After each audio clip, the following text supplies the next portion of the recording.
میریم به سمت کاخ آپادانای شوش، کاخی که روزگاری مرکز حکومت هخامنشیان در شهر باستانی شوش بود.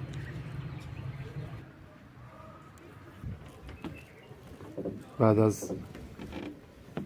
فتح ایران به دست اسکندر این کاخ مرکزیت خودش رو از دست داد و رفته رفته به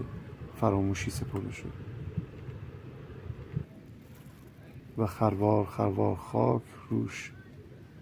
نشست تا قرون گذشته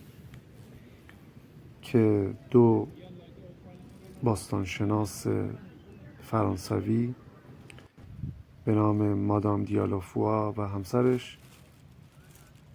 اجازه باستانشناسی در این مکان رو پیدا کردن. در حقیقت اونا دزدانی بودن در قالب باستانشناس که هر آنچه که از اینجا اکتشاف کردند و به موزه لوور پاریس انتقال دادند و هر آنچه که نتوانستند این گونه تخریب کردند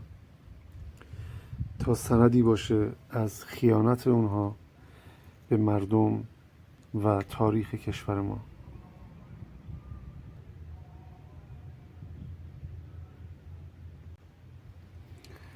روزگاری اینجا مرکز بزرگترین امپراتوری جهان قدیم بود، اما امروز این ستونهای خرد شده، این سرستونهای شکسته فقط یک پیام برای ما دارن که اون هم هیچ چیز ابدی نیست.